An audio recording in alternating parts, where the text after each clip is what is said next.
So welcome to today's Leadership Lounge, episode 4. This is collaboration, keeping your remote teams in sync. Just going to share my screen with you as we start the session. So today's episode is all about how to kind of keep your teams remotely synced. And I think that's a really kind of relevant topic for at the moment in particular. So what we've already looked at in the series is looking at the individual and their emotional health.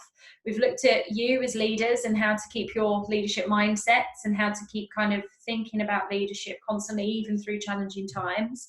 And then last week we started to look at productivity, and part of that productivity was obviously about the individual productivity and then team productivity as well.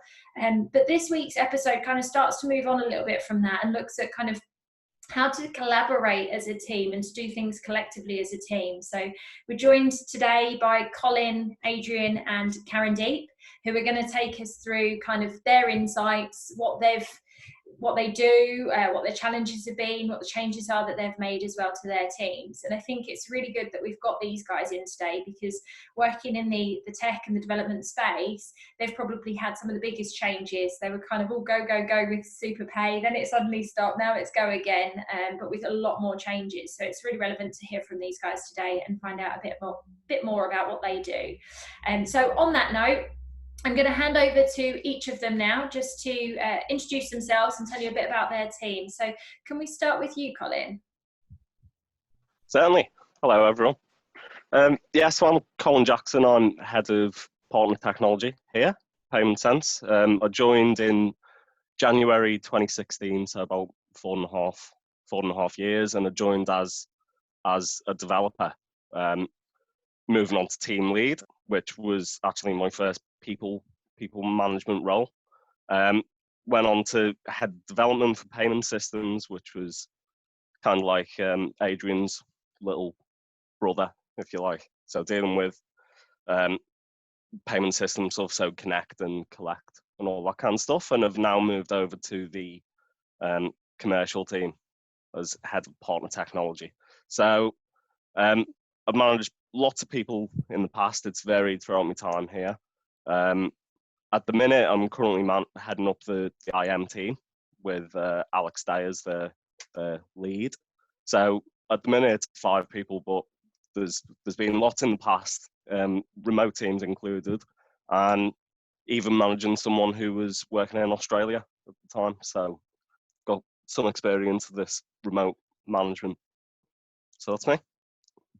Amazing, thank you. Hand it over to Adrian. Do you want to introduce yourself? Hi, I'm Adrian Lotes, and I've been at Payment Sense for 5 years and 6 months, I think, something around that anyway. And 4 of those have been in management experience. So went from being a developer on the Mothership 2 team over to a team lead for the Phoenix team, and then moved on to the head of development at the end of 2018, I think it was. So as Colin said, kind of worked alongside Colin for a while, and then now managing the development team, which is around 30 people. All in all, it's quite a lot, and there's lots of different varied roles there. There's developers, there's QAs, there's all sorts of people working day to day with the units to help deliver super pay. That's kind of me. Great, thank you, Adrian. And Karen Deep. Cool. Morning, everyone. Happy Monday. Hope you all had a good weekend. So, Karen Deep, head of IT operations. My management journey started here at Payment Sense. Been with the company, I think Chloe can probably correct me, but I think it's 8 or 9 years now. I kind of lost count. It's been a while, but the journey is forever kind of carrying on and getting more exciting, which is great. So I started here at Payment Sense as an IT technician, kind of slowly and quickly at the same time, kind of progressed on to a tech services manager, and then from there on to the head of IT operations. 8 people in my team beneath, that kind of work with me across 2 sites, London and Hull, servicing all of our kind of satellite offices. So London, Hull, Bristol, Belfast and Dublin. Yeah, cool. Great, thank you, Karen Deep. Good. Okay, so that's an intro to our panel today. We're going to come back to them shortly, but as always, we're going to go into just a bit of an introduction to the concept and what we're looking at today. So today's session is all around. I just want to check. Can you guys see the panel screen? I just want to check I've shared the right screen on here. So if you just pop a yes in the box for me, so I can see.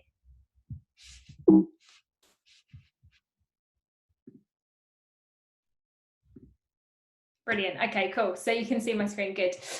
Sorry about that. So today we want to talk around how to keep your remote teams in sync. And the first thing I kind of want to introduce us to is a bit more around this kind of teaming and what a team is and how it's formed. So on my screen, you can see sort of traditional team development. Typically, it looks back at this old model of how a team forms together. And we know that traditionally a team is normally a group of people who come together, either specialists or cross-functional, whichever it is, but they work together. And they're normally in that team for every kind of project and everything that they deliver going forward. So a guy called Tuckman put together this model. Some of you might have seen it before, but it's around what a team goes through in developing. And it's forming, storming, norming, performing model. So it's 4 quadrants. I like quadrants. They're quite good to show processes. But it starts with kind of the concept that when a team first comes together, they're in this forming stage. So everyone's kind of a bit wary about each other. They're learning a bit about each other, how each other works, what everyone's role is, how they perform, what their strengths, what their weaknesses are. So it's very much kind of almost like people tiptoe around each other. So they're just forming now, so they're very polite, and then they get things done and they agree to everything, and it's kind of this yes culture where everyone's agreeing to do stuff just as the team forms. But then you go through this second phase, which is that yellow quadrant, which is storming. So you then get to a point where the team's kind of a little bit more established, and everyone now wants to well, not wants to challenge each other, but you get this kind of culture of people are trying to mark their territory, if you like. Everyone's trying to find their way in the team, and they're trying to work each other out. And at this point, they want to make their mark and show that they're really valuable to the team and they're really good at being in that team, and you want them there. So it goes through this kind of storming where there's a bit more clashes. There can be some tensions and some friction where you've got this storming concept. And then as that starts to die down and you get past that piece of storming, and trust me, that doesn't happen easily. It can take a long time for that to happen. Sometimes in some cases, I've had people who don't ever get past that stage. But you then move into the norming phase, which is that green box. So that's when you kind of get this nice harmonious syncing where you start to work with each other. So everyone does know their place. Everyone knows their worth. Everyone knows what their job role is. They have the resources and the tasks that they need in order to do their job, and they're working quite nicely together. So you go through this norming stage, but then you want to crank it up a notch and take it to the performing stage. So now they're harmoniously syncing as one team and performing, and they go from being just an established team to being a high performance team. And that's kind of where you want to get teams. And I say this is traditional in that this is kind of a good model to look at, or a good model to kind of see how teams behave when they're in the traditional sense. But what we need to bear in mind now is that a lot of the times our teams don't just work in our teams. We're cross-functional across the business, and we've seen that with the formation of units, and we've seen that with the projects that are across departmental as well. And you need to have this kind of concept of what is now referred to as teaming. So to go on to the teaming concept, it's important to note that teaming is a verb, not a noun. And I stress that because teaming is something you do. It's not the name of something. And I want to be very clear on that. It's an action that you're doing, not a label for what you do. So teaming is essential to an organisation's ability to respond to opportunities and improve internal processes. So there's a really great professor of organisational design. Her name's Amy Edmondson. I've got some links to her stuff at the end. But she talks about teaming, and she's done a lot of work around it. And she says you need to have the traditional team formation. You need to have the components of a well-organised team. So we've listed those there. You can see there you've got, it's about clear goals for the team. Do they know what they're supposed to be doing and how they're doing it? Have you designed tasks that help them do that? Have you given them well-designed tasks to help them fulfill their role? Is it meaningful work? Is it relevant to what you need to achieve the goals? Have you given them the right skills and experience, or do you have the right skills and experience through your through your recruitment stages. So have you chosen the right people, and have you worked out their strengths and their weaknesses? And we've talked a lot about that in the previous episodes as well. So really identifying what people do well. Have you given them the right resources? Do they have the right tools, the equipment, the programs, the access that they need in order to do their job well? And have you given them access to coaching and training to help them develop? If you get those fundamentals right, and that's kind of in the traditional sense as well, then you've got a really well organized team. So they're things it's kind of good to go through every now and again and just check that off in your head. Have I got all of those things in place in order for my team to perform? But then this teaming concept, and the part that allows them to take it to that next level where they can function cross-functionally, like I said, across the business and really deliver high performance, is to think about their skills and their ability to coordinate and collaborate constantly. So are they able to work with anyone, and are they able to get the job done in effect? So are they able to actually, you give them a new project and they go away, they coordinate the whole thing, they collaborate with the people they need to do, and they do that. That's a skill to have, and you need to be working on that constantly. The third one on there then is knowledge sharing. So being able to share the knowledge that they have and the skills they have with people, but equally asking the right questions in order for them to take that knowledge as well. So they need to constantly be in this sort of learning mindset where they're constantly asking questions and learning new ways of doing things and capturing people's knowledge as well, and asking the right questions quickly. So some of that goes towards that knowledge sharing. And then other bits are they able to, and are they comfortable enough to challenge people from across the business? Are they comfortable enough to challenge you as their leader? Are they comfortable enough to ask the right questions in order to get the information they need to do their job?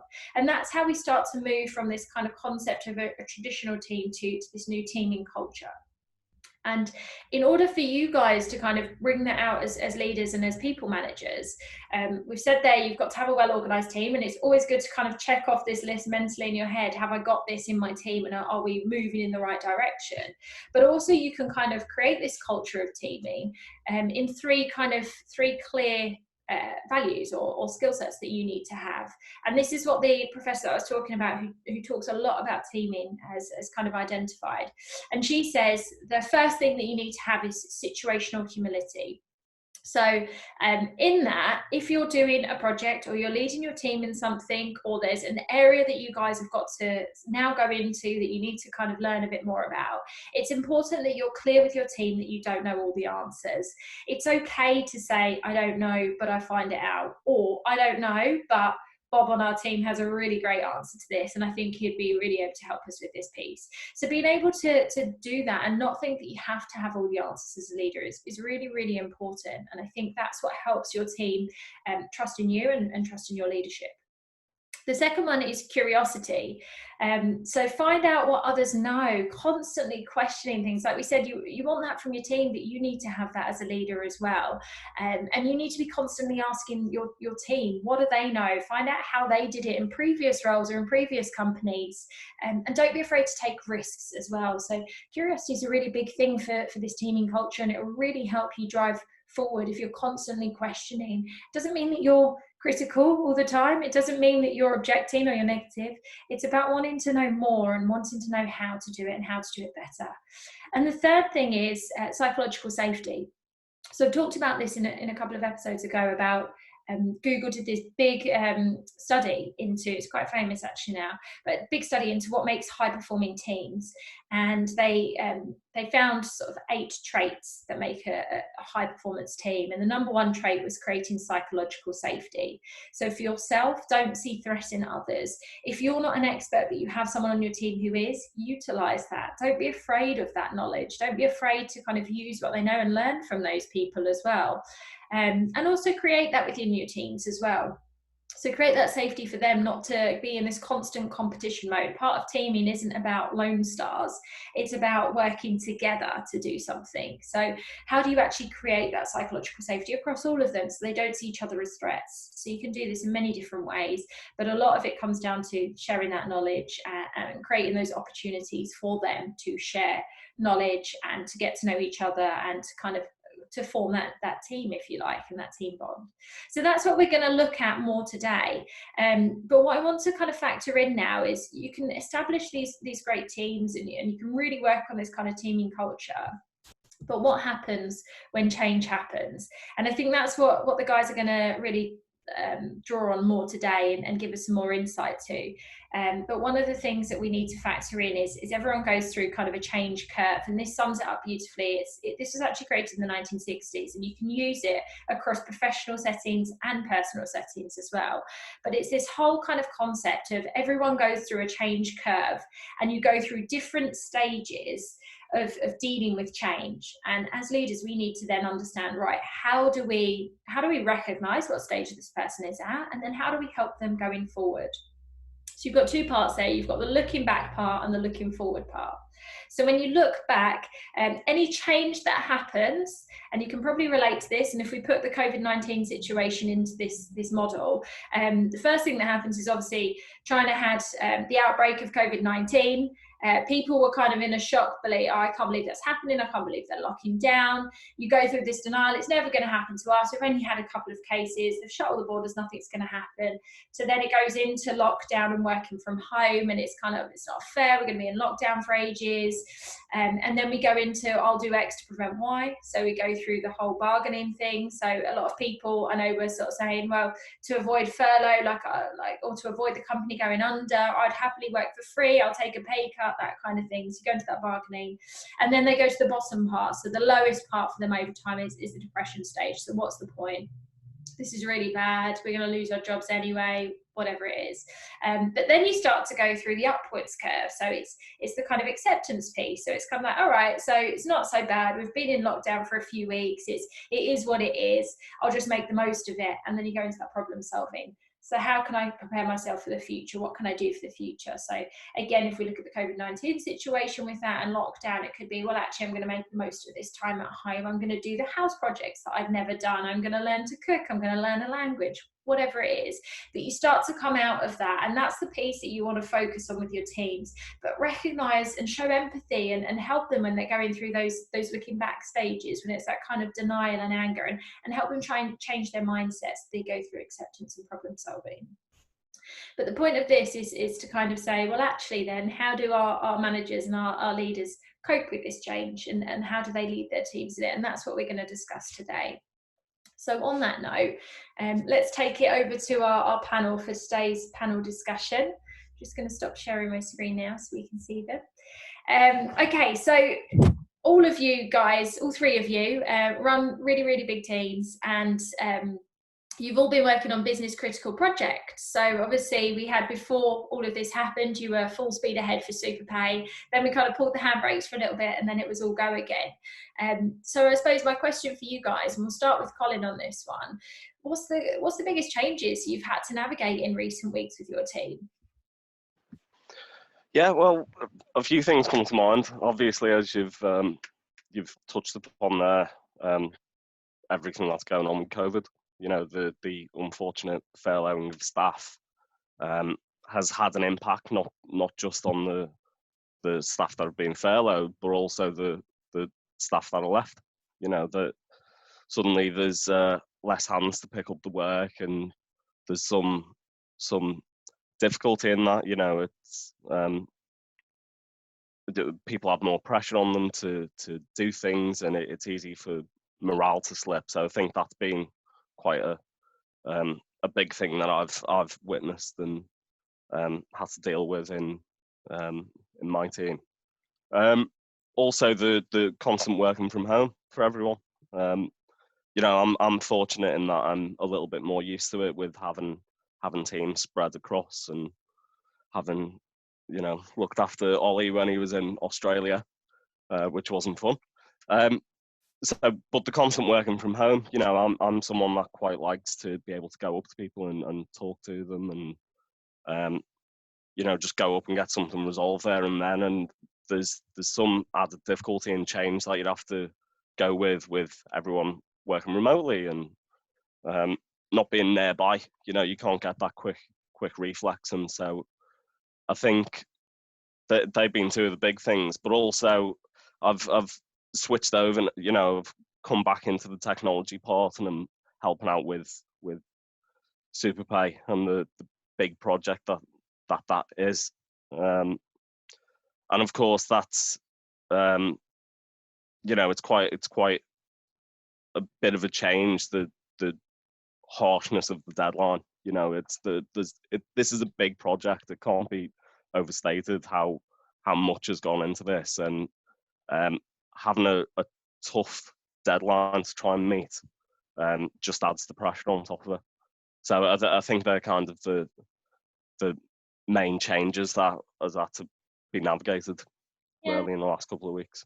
No, that's completely understandable as well. And it's really interesting, that piece around Ollie being in Australia. So you have to combat obviously time differences, and like you said, normally you're used to kind of going up to people and getting the answers as soon as you want an answer. So how have you kind of managed that then with time zones? Like, that must be really hard. Yeah, well, that was so that was a little time ago. That was last year that Ollie was contracting for us, and I must confess it was really hard, because there was literally only, you know, a couple of hour window every day where we could communicate. And so that just made the communication that more important. You know, it was more crucial for us to make the best use of that time. You know, I had to make sure that he had everything that he needed to be able to do his work, and any questions that he had, we could get an answer for them as quickly as possible. And sometimes that doesn't happen. You know, sometimes there is a delay in that, and it's frustrating. But, you know, going back to the curve that you were talking about, it's like you've just got to, as quickly as you can, get to that acceptance stage. You know, there's nothing you can do about it. If he's in Australia, unless we invent teleportation, you know, there's nothing we can do to help it. You just have to kind of accept that is what it is, and do your best to try and get through it. Yeah, you're right. And I think you make a really good point there about using that kind of communication is key in that time frame that you've got. So I suppose it goes back to those fundamentals of having like a very clear goal and very clear tasks and what they have to do. Exactly. So that you utilise that time that you do have. Brilliant. All right, Colin. So same question over to you, Karen Deep. What's the kind of biggest changes that you guys have had to make in your department? Well, I think the biggest one, if I'm honest, is leaving the office at a drop of a hat. I think when this whole kind of COVID thing became apparent that it was as serious as it was the biggest thing that went through my head was, we need to plan for this and we need to do it quick. So I think redesigning the service model to be able to kind of cope with people working from home, that whole kind of workforce transformation piece was pretty key.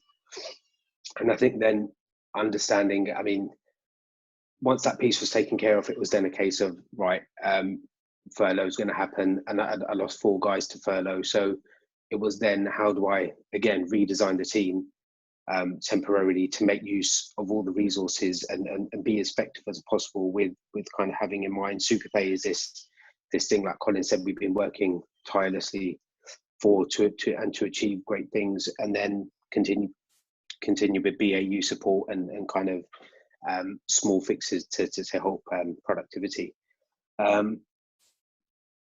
I think alongside that is obviously, as you can imagine, with IT support side of the board, the IT support side of things is having physical access to things. So you might get someone that says, "Oh, my headset's broken," or my laptop's kind of playing up and stuff like that.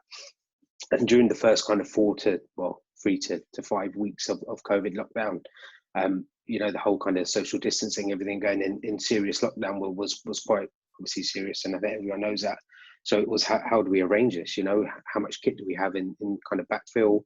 What can we do? What options do we have? And then it's obviously having access to the data centers.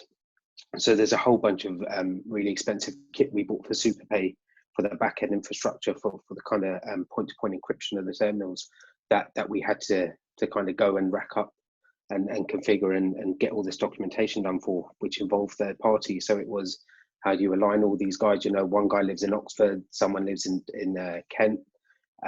How do we all come together in this small data center and stuff like that? So that was definitely a challenge. I can imagine. Yeah, I mean, yeah. Not only do you have to look at getting your team ready, you have to look at getting the entire. It's no easy. Exactly. Yeah. Okay, good. So it's good that you touched there. I think the main point I personally took from that was the planning piece. So yeah. kind of planning how you're going to utilize your team to be effective well, what I'm guessing and what I took from what you said is kind of an important piece. Absolutely, and this is something we try to do is kind of and you mentioned it before, is kind of knowledge sharing. So I think it's super important that people understand what someone else does within your team. They don't have to know it inside out, but to just understand the theory, and we actually I push the guys to document a lot of stuff. Yeah. So everyone has a different way of doing things. If I said to you, Sheila, make a cup of tea, you'll make it a certain way, and I'll make it a different way. Doesn't mean it's wrong. It's just everyone has their own way of doing things. And I think sometimes if that person might be on holiday or something, it'll be good it's nice to understand their theory and the way they did things. So we get them to document it, and it obviously helps with kind of knowledge sharing. So that piece obviously helps with people coming in and moving between different sub teams. Yeah, I think you're right. I think it's really crucial. I mean, I've learned that myself. I've got people in my team that I knew what they did as a role, but I didn't know the ins and outs of it. Now I've had to learn it quickly, and I think you're right. Knowledge sharing becomes really crucial at the moment as well, and making sure we all appreciate each other's roles as well and what everyone has to do and go through. And it's definitely, as a manager, it's given me a new way of looking at things. I think actually, when this person comes back, would I change parts of their role? Would I help them? Like, would there be different resources or different ways that I'd help them work on this stuff to help them be more effective as well? Which is good. Good. All right. So moving on to Adrian then. So Adrian, for your team, what have kind of been the biggest changes that you've had in recent weeks, and how have you kind of overcome the challenges? So obviously everyone's going to have similar issues because of the lockdown at the moment, but it was the super pay balancing act kind of side of things, where we had all of the units knowing their work, understanding, okay, well, we know we have this amount of people and we know we're on track to do this, and then all of that kind of got thrown up in the air. Everyone lost at least one person. Some people had their team like effectively halved, and then we had a renewed focus on other things and then coming back to it again. So it's maintaining that level of focus and concentration on the work that we had to do, and making sure that everything got picked up after the brief period that we did have, putting everything down. On top of that, there was kind of, with the new project that we had to do with the business funding stuff, there was a resourcing issue where all of a sudden we had buyback and super pay still going on in the background and business funding all at the same time. And it was kind of, everyone needs to come together to deliver these things, but there's only so many of us. So it was kind of figuring out who could go where and assisting, and even Colin got his hands dirty again on the code and sat and helped out, which was really great. So it was really challenging, but also everyone did pull together as a team to kind of help and get things over the line. Okay, good. And obviously part of that pulling together is led by you. So what were kind of, I suppose, your key things that you had to do to ensure that everyone came together and was able to deliver that? What if you were talking to another manager and giving them guidance on how you did your kind of steps, would you say? So it's kind of just having an understanding of where things are, how confident people are in their assessments of their work and how things are going, and believing and trusting in them, to be honest. And then kind of saying, well, I think that this person could probably move over to this to assist, this person could do that to assist, and just keeping an eye on things and trying to be one step ahead of any icebergs that are coming, which is more difficult than it sounds in some cases. Yeah, I think you're right. I think you have to almost plan for the worst sometimes, don't you? And I think George and Jan even talked about that in the way they're running the business. They kind of model out the worst case scenarios so that they can stay ahead of it. And I think the point you make there around trust is a huge one, especially at the moment. You have to trust that your teams will do the jobs they're expected to do, because if you get too ingrained in that kind of day-to-day, like you said, you can't see the future and see what's coming next. Brilliant. Okay, so going back to Karen Deep, obviously, in terms of, you've talked about already about the fact that your team had to kind of prepare everyone to get ready for the next, like the next wave of working at home, I suppose, and everything they set up. But and we talked about kind of what they needed to do in the planning and stuff. But what was the actual impact on your team around, like, because that's no easy task, is it? And then, like you said, actually supporting people remotely is different to fixing their headset in person. So how did that take a hit on your team, and what did you do to kind of overcome that? I mean, it was definitely a strange time. It was the impact was obviously quite big to start with, and I think the key was, like I said before, was the planning, right? So to making sure we had the resources available. But having said that, I think that, well, it's quite weird because the impact was obviously what it was at the beginning, and I think it was accepting what the impact would be at worst case scenario. So having that in mind and kind of overcoming it, coming out on the other side, thinking, great, guys, we've done a fantastic job. The feedback from the business was brilliant. Obviously explaining to the guys what an achievement this was with such a small team already as it was. But then on the flip side, the next week it was a case of furloughs happening, and then 4 of the guys that put monumentous work into that were furloughed. So they kind of went from cloud 9 to like right back down. And then it's the case of how quickly, I guess, looking back at your graph, do you get them to that acceptance kind of piece to say, look, guys, look, there is a way out, and it's then explaining the bigger goal of the business and just being transparent. Because, in all fairness, it was a pretty tough time for them. I can't imagine what they were going through, but you have to try and be empathetic and sympathize and understand, and then try and get them to understand and visualize where we're going as a business. But yeah, I think that answers all your questions. Yeah, it does, and I think you're right. I think it's give the recognition as deserved, but like you said, then something happens the next week where it completely destroys that. And I think honesty and transparency, you have to be able to say, yeah, it is a shit situation. Yeah, I wish it was like that kind of thing, and then move on. Yeah, no, that's great. Thank you. Okay, so Adrian, in a similar context, you didn't have them go on furlough. You actually obviously had half of your department were contractors, and then with all the changes and the restructuring, you lost a massive proportion of your team. So that not only affects the kind of team morale, but it also affects productivity, and it affects people emotionally as well, and their ability to be productive when they're in that state. So how did you manage that situation? It was very difficult. A lot of the people that were let go had been around for years and had, we were friends, and we had a lot of knowledge in these people as well. So when you say productivity, it was both on a team level and on a personal level as well, where we lost portions of knowledge that were difficult to recoup. So everyone kind of just pulled together and assisted where needed, and we had people jumping across teams. And one of the decisions that was made was kind of take one of the units and disperse people out to assist the delivery of like more core things.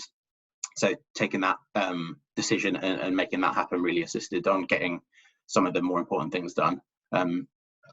So yeah, that's kind of it, I think. Okay, yeah, so looking kind of at, right, okay, so this has happened, acknowledging it, and then reprioritizing as a result of it. Exactly. Like the curve said before, you kind of have to, at the end of it all, you're going to have to just get on and deal with it. So it's hitting that as soon as possible and thinking, well, how can we improve the situation as a whole rather than as a small section of it? Because it's great having all these localized optimizations across all the different pieces that we're going to have to be doing, but at the end of the day, there is one thing that needs to be delivered. So kind of saying, well, this person can go and assist here, this person can go and assist here, and we can come and loop back later on because we do have time still. Perfect. And do you engage the team in that kind of process at all, or do you make those decisions? How does that work? Yeah, I try and engage the team as much as possible with all decisions I make, just because we're all one team, so it wouldn't really be fair to do. But some of the more difficult decisions, like the unit folding in decision, was kind of one of the ones where it was, we need to do something, so we're just going to have to do this. Yeah, I think you're right. I think there's a time and a place for it, I suppose, but yeah, where you can utilise and get their feedback. Yeah. Brilliant. Okay. So Colin, moving back over to you, we've talked about the fact that you've always led remote teams, so it's not just in this situation because your team is split across the London and the Hull sites. So yeah. How have you kind of always kept that sort of teaming culture, I suppose, and how have you kind of formed those relationships when you've onboarded people in Hull and onboarded people in London to make sure that the team works together? Yeah, well, I think it's really important. A key part of how I go about dealing with this is breeding that philosophy of everyone's in it together. Making sure that everyone knows that they can rely on each other and ask each other for help. And it's, you know, if things go well, it's gone well for everyone, and if things go wrong, it's gone wrong for everyone. You know, making sure everyone has that mentality of being together. Because I think that if people are mentally together, it doesn't matter if they're not geographically together. It doesn't matter how spread out people are, because if they're all in the same place mentally and working together that way, the distance just doesn't matter. So for me, it's always been about making sure people feel valued, making sure everyone knows that they can rely on each other, that they can ask questions, that it's okay to not have the answers. It's about making use of tool, making sure there's a active Slack channel where everyone can chat and everyone can, you know, ask questions or rant about something if it's gone wrong, or just, you know, post stupid memes or whatever, you know, just something to keep that kind of culture in the team ticking over.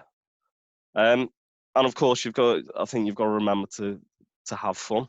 You know, I've always taken the point of whenever the teams have been together, let's go do something. Let's go, you know, bowling or for drinks or get some food. You know, make sure you have that little bit of downtime, because I think that's just as important in the team as anything.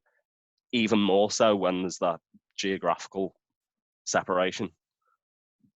Yeah, no, I 100% agree, and I think you're right to touch on kind of the tools that you can use for it as well, and the fact that it's back to what we were saying about no lone stars. At the end of the day, if you succeed, you succeed as a team, and if you fail as a team, and how do you kind of move on from that as well? We've just had a hand up from Hugo, so I'm assuming that means he wants to ask a question, so I'm just going to allow him to talk. There you go, Hugo, you can put your mic on if you want to ask a question at all. Hi, Sheila. Sorry, it was a mistake. So I have my phone, and it has a button here that I don't know I pressed by mistake, but I'm happy that Colin's idea of his bed, which is good, and I think it means that he's working well, and working from home is not a problem. Sorry for interrupting, guys. I just pressed a button by mistake. Unbelievable, Hugo. Sorry. By all means, do put them in the chat box or raise your hand if you want to talk as well. It's good to kind of talk about this discussion. Okay, brilliant. Thank you, Colin. Okay, so over the last few episodes, and this one's back over to Karen Deep, over the last few episodes, we've talked a lot about communication. We've talked about that today, about having effective communication. But I suppose my question to you is, well, what is effective communication? How do you actually achieve that? So, yeah, Karen Deep, what's that for you? Well, there's a few things, and I think the first thing is to be a good listener. I think you need to understand the problem. I think understanding what is if there is a problem, or understanding the context, I should say, is the key thing. Once you can understand it, obviously you're in a better position to kind of deal with things. Clear and concise kind of communication. I think lead by example. You know. Kind of just be confident. Don't be scared to pick up the phone sometimes. You know, just different methods of communication, I think is definitely useful. Sets a good tone and message. And now the next two kind of tying together, but excuse me, emotions and empathy. I think well, touch wood, it hasn't happened yet, but just try not to get angry. Kind of set yourself a level. If you feel yourself kind of getting frustrated with something, kind of take a deep breath, walk away. And I think just try and stay positive all the time. And when I said the word empathy, I used it before, but I think during these times it's quite easy to kind of oversight and maybe oversight what someone could be going through within their four walls. I mean, there's such a range of different things that someone could be going through. I think with the whole kind of mental awareness kind of piece coming back in is a real thing that people kind of suffer from. I think it's just being open and empathetic to that. So, you know, someone's parent might be sick or something or whatnot, you know, and you might see a change in productivity.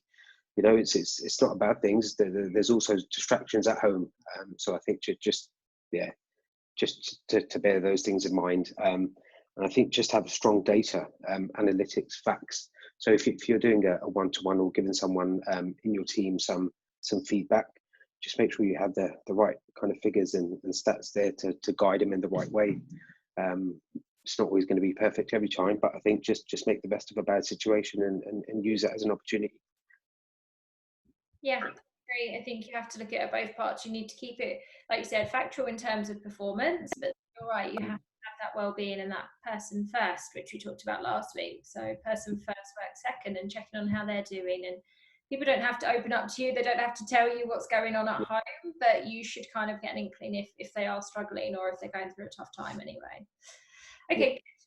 Okay, so moving over to Adrian then, we've talked a lot about teaming, we've talked a lot about communication, and Karandeep shared kind of effective communication tips. But in terms of what a team culture is then, Adrian, what would you kind of define as a team culture? What would you say the key, I don't know, skills or values are that you'd have for your team or that you do have in your teams? It's kind of echoing what Karandeep spoke about, to be honest. It's kind of people who are listening, who are empathetic, compassionate, who realize that we're all in this together and support each other. That's one of the key things. So not being afraid to ask questions, not being afraid to go and speak to people if they need to find out information, not being able to call people out as well if something's not right or something needs some assistance or help. All of these things are all communication based as well, right? You can't have any of that without two or more people involved. So it is just reaching out or letting people know that you do need assistance and help, and that brings everyone together, I think.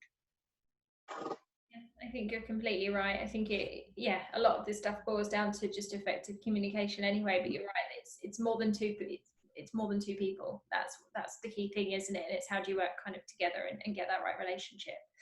Good. All right. So Colin, you can probably answer this. I think the others can as well, and they can probably answer this as well. But with communication, it's not just about picking up the phone or putting a message in Slack. In order for you guys to work sort of in sync together, I know that this team in particular, so the tech departments in particular, obviously use a lot of tools to do that so that you can keep an eye on workflows and how things are going. So should anyone want to utilize that piece of it as well, what would be your recommendations? What do you guys use, and how does that help you guys work together remotely? Well, I think the standard set that we have adopted as a company is brilliant. You know, Slack and Zoom, picking up the phone, as you've mentioned. You know, these are really great tools for it. I'm sure if there's anyone that has particular ticketing stuff, Zendesk gets used. We use it in the IM team. One that people maybe do or maybe don't use is Trello. We also make a fair bit of use of that.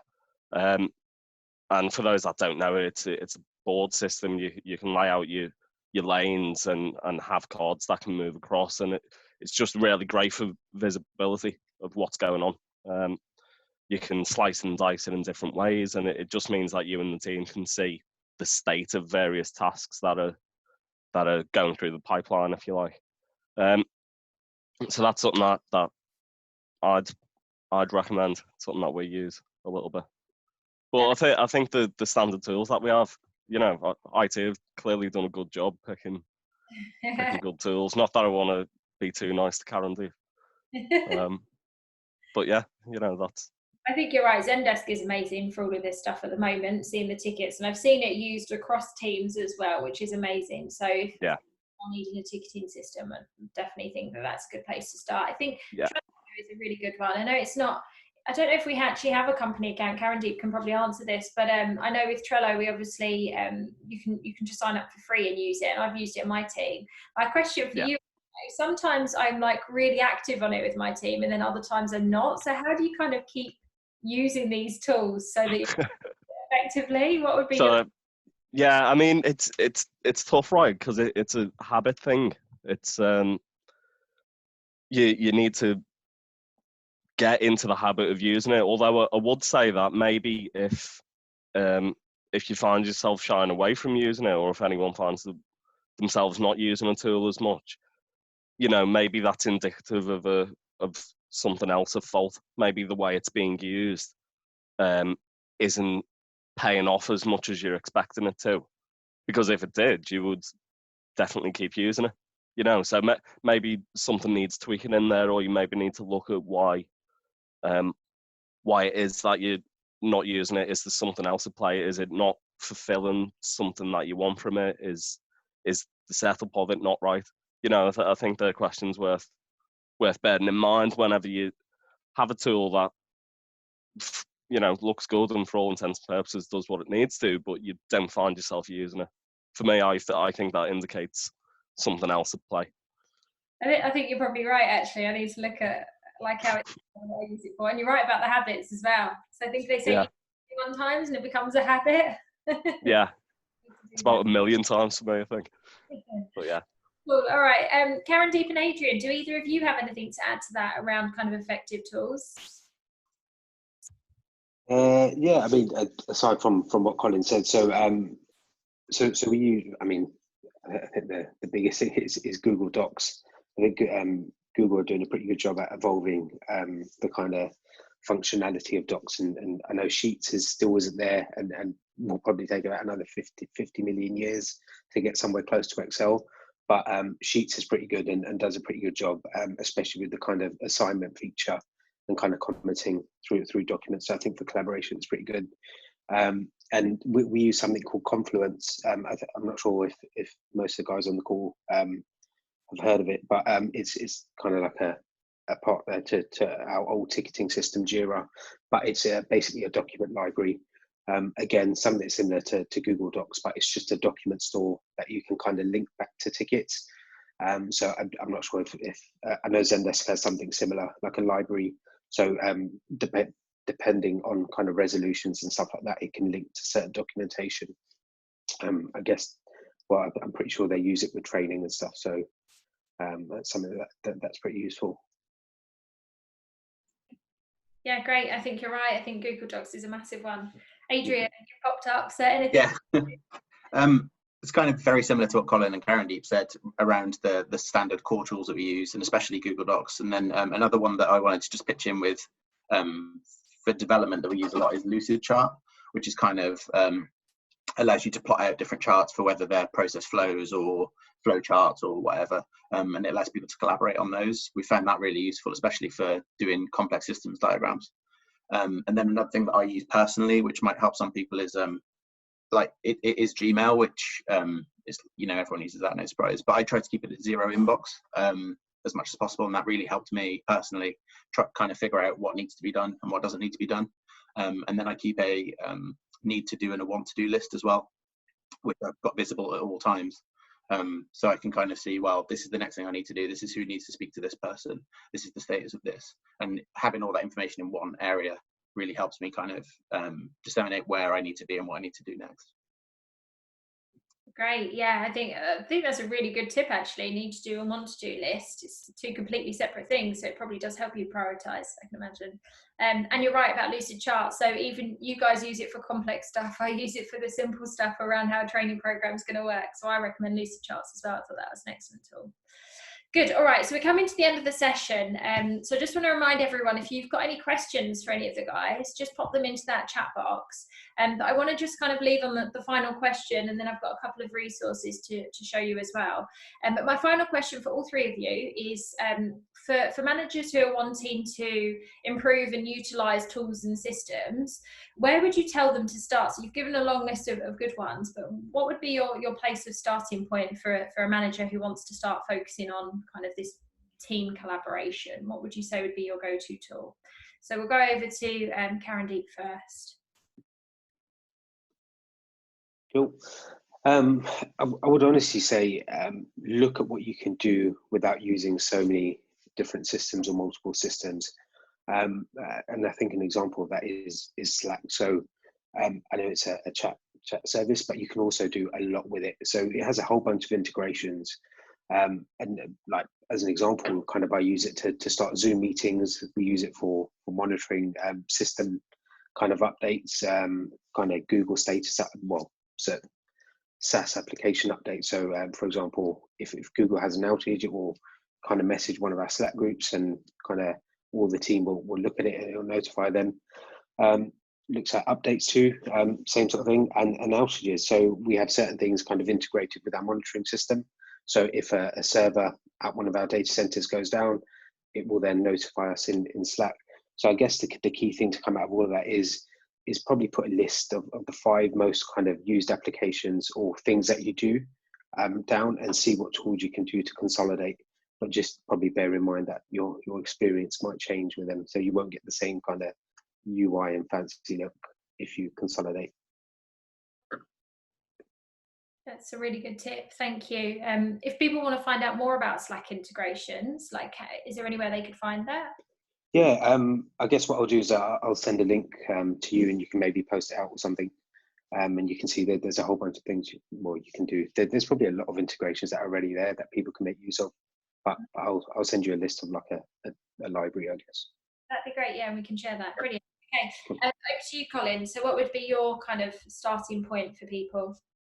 Yeah, well, I think Candy makes a great point there. Another one to throw in on what Slack can do is a basic to-do list. I know that I use that a lot, where it's like a remind me thing, like, you know, something comes up and you're like, oh, I can deal with that in an hour. You can do a quick little reminder, and I use that, excuse me, all the time. For me, I would say, yeah, take a look at what you think you're lacking, or what you would like to be different in your team, like what tool would help, and look at options that do that. You know, I'll happily be messaged if people want to talk about what different tools that are available, and I can try and find some if I don't know it off the top of my head. I think Trello is a great one to just get your teeth into and give it a go. It's really good, easy for sharing with your team. It's easy to set up. It's very straightforward to use, so you can just drop yourself into it and just give it a go. See if it works. And like I was saying earlier, if it doesn't, maybe look at why it's not working for you. You know, don't just throw it in the bin and say, no, that's not for me. Try and see if there's a way that you could tweak it or change it to make it work for you. You know, that's what these tools are there to do, to make your life easier. So try and do that. Yeah, I think you're right, and I think I'll definitely be picking your brains about how I can use mine more effectively. I've opened up the doors, haven't I? Shouldn't have said that. Everyone's going to come to you now. Okay, so the final one then is Adrian. So what's your kind of leading thoughts on this? Colin's taken all my points there. I was mentally prepared to talk, and then he stole everything. So it's kind of using the tools effectively, and kind of understanding the breadth of how they can be used, because things like Slack in particular, it's integrations into so many different systems that you could basically run your whole day out of Slack. It would be totally possible. And the other thing is to reflect on what you've had happen in a week, 2 week period. Kind of take stock of that at the end of it, and say, well, this didn't go the way I thought it was going to go, or I could have used something here, and then identify if there's a tool that could help you next time kind of come and address that situation better, or plan it out, or if you needed some additional information or diagrams or whatever. So kind of taking stock of what wasn't there, and then putting something in place to assist is something that I've definitely found useful. Yeah, I think that's a great tip, just constantly reflecting as well, and like what worked and what didn't work, and then how can I improve it next time. I think it's a really, well, it's retros, isn't it? It's basically looking and seeing about what you can do better, and I think you can do that in all aspects. It doesn't just have to be project management, it can be team management as well. Exactly. Good. All right, thank you, Adrian. Okay, so we're coming up to the end of the session. There isn't anything on the chat box. We've got one thing in the quick Q&A, which is Hugo commenting on how tidy Colin's bed looks. Yes, he's made it. But what we're going to do, I'm just going to flick over my screen just to show you a couple of resources. Karen Deep's also shared in the chat group the slack.com/apps, which allows you to see or the applications that integrate with Slack, which is really good, and I'll send it in the email afterwards. But just to finish up on a couple of resources about what we've talked about today, I talked about a professor there, Amy Edmondson, who's done a lot around teaming and the action of teaming. Her book is brilliant, How Organisations Learn, Innovate and Compete in the Knowledge Economy. She also, if you don't like reading, you've got a TED Talks on there. It's not long, about 10 minutes, and she just kind of sums up her work and what she's found, really, if you want to have a look and see if you're interested. And then the final thing is Atlassian. It's a company that owns Jira, actually, which is one of the tools Karen mentioned there. But Atlassian they have a great teaming culture, so they're really good at this. And they've produced a team playbook, which is public for everyone to see, so on their website. So again, I'll share this out in the email, but it's really useful. It's got things like team plays that you can do, so kind of activities you can do with your team. It's got more information and context on it, so that's a really, really cool playbook, and I refer to that sometimes as well, and it's a really useful resource. As always, I've got the Leadership Lounge LinkedIn Learning course as well, so I'll be adding more to this. That should be live next week to send out to everyone. And what I'm also creating is a Leadership Lounge Slack channel as well. So an opportunity for us to share resources as managers, for us to share recordings from these and the slides and stuff from these sessions as well, but also an opportunity to create a bit of a network for us. So if you've got any questions, if you want to know how to address a situation, if you want to ask Colin how to use Trello better, or Karen what Slack apps are so you can help with team management, we can pop them in there and just create a bit of a network between us as well, where we can just talk about these things and ask the questions. Or if it's a question about furlough, pop it in there and Chloe can respond, and I know Chloe can use it then for updates, and we've talked about the people team using that for manager updates as well. So I'll be setting that up later today and adding you all to it. But as always, if you've got any questions, let us know.